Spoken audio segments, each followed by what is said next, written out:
What did Senate estimates uncover this week? From troop deployments to the maximum running speed of a giraffe, Senate estimates hearings this week have traversed a vast sweep of material. Hundreds of hours of hearings over 2 weeks of budget estimates have now wound up, although plenty of the inquiries were taken on notice and will not be answered for weeks. Political correspondent Louise Yaxley examines what we learned during the final week of a fortnight of estimates hearings. Additional troops deployed in Afghanistan. Defense Minister Marise Payne did not wait for questioning to reveal that the government will send 30 more military personnel to Afghanistan, taking the total Australian contribution to 300. Their roles will be to train, advise and assist rather than being sent into combat. But the massive bombing in central Kabul on Wednesday revealed how perilous any time spent in Afghanistan could be. Meanwhile, hours of questioning was required to glean the latest on the Navy's 2 largest warships. They have been stuck in Sydney since March because of problems with their propulsion systems. The Navy said they should both be working again by October, but could not say how much the repairs would cost. Photo: Defense Minister Marise Payne confirmed the government would send extra troops in response to a NATO request. ABC News, Marco Catalano, Auto responds to tax fraud scandal. Tax Commissioner Chris Jordan also poured out his news without waiting for the grilling. He told them an alleged $130 million conspiracy to defraud the tax office had struck at the heart of the organization. His appearance before the committee was the first time he had spoken about the Plutus scandal, which has caught up one of the Auto's senior officials, Michael Cranston.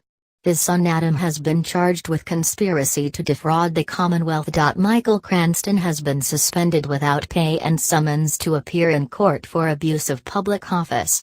Video: The tax commissioner gives an insight into how hard it can be for the Auto to catch fraudsters. ABC News, Mr. Jordan gave the senators an insight into how hard it could be for the Auto to catch fraudsters when they adopted tactics like nominating vagrants as company directors. He said keeping track of a suspect's friends and family to ensure they were not being used as dummy directors was relatively easy, but linking them to strangers was much harder. But if they go out on the street and basically hang outside Centrelink and say, "Do you want $1,000 a week for something?" well, it is really hard, Mr. Jordan said. Photo: Chris Jordan said it was difficult when fraudsters nominated vagrants as company directors. ABC News, Marco Catalano, ring ring ring, why don't they answer the 42 million phone calls? Welfare recipients were at the center of much of this week's questioning. It emerged that many have been annoyed when calls to Centrelink are not answered. Officials revealed that 42 million phone calls had gone unanswered since July last year. Frustrated officials suggested many people were using a redialing app on their phone and that was inflating the number.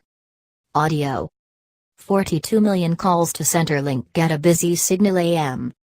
But Greens Senator Rachel Seaworth pointed out that not getting an answer when they called would be exasperating for those trying to get through. Estimates also exposed the gaps in the details about a plan to drug test some welfare recipients. Whether it is their hair, saliva or urine that is checked, is not yet clear, nor was there an answer on which parts of the nation would be chosen for the trials. A blunt discussion on climate change. The chief scientist showed himself prepared to give a direct answer to One Nation Senator Malcolm Roberts. In his first speech to Parliament, Senator Roberts said, "Like Socrates, I love asking questions to get to the truth." He pressed Chief Scientist Alan Finkel about the need to be open-minded. Not so open-minded that your brain leaks out, Dr. Finkel responded. Video: Chief Scientist Alan Finkel responds to climate skeptic Senator Malcolm Roberts. ABC News, Senator Roberts, who disputes accepted scientific views about climate science, also tried to make a point about potential flaws in peer-reviewed scientific findings by citing a hoax about the conceptual penis being the driver behind much of climate change. That alarmed Science Minister Arthur Sinodinos, who was annoyed that Senator Roberts was suggesting that all peer-reviewed papers were in some way fraudulent. Giraffe rescue: the drug education giraffe Healthy Herald appeared to be no more when health department officials revealed it would not get further funding from the health department. Angst was palpable among those of the appropriate generation, now adults, as they struggled with the demise. But just days later, Education Minister Simon Birmingham told estimates his department would fund Herald's future. That announcement came with some speculation about a giraffe skate. Simon Birmingham smugly declared his research revealed that they amble and can hit up to 55 kilometers per hour. Video: How does a giraffe move? ABC News. Kabul bomb rocks embassy. For a department with as much on its plate as foreign affairs and trade, the estimates questions easily filled 2 days. DFATS Secretary Frances Adamson updated the committee on Wednesday that her staff in the embassy in Kabul were in lockdown because of the enormous bomb blast. Our staff there are unharmed, but some shaken. Windows were blown in, even though our embassy was 900 meters away from the site of the detonation of what was a very large bomb, she said. Photo: Frances Adamson told Senate estimates staff in Kabul were unharmed but shaken. ABC News. Marco Catalano.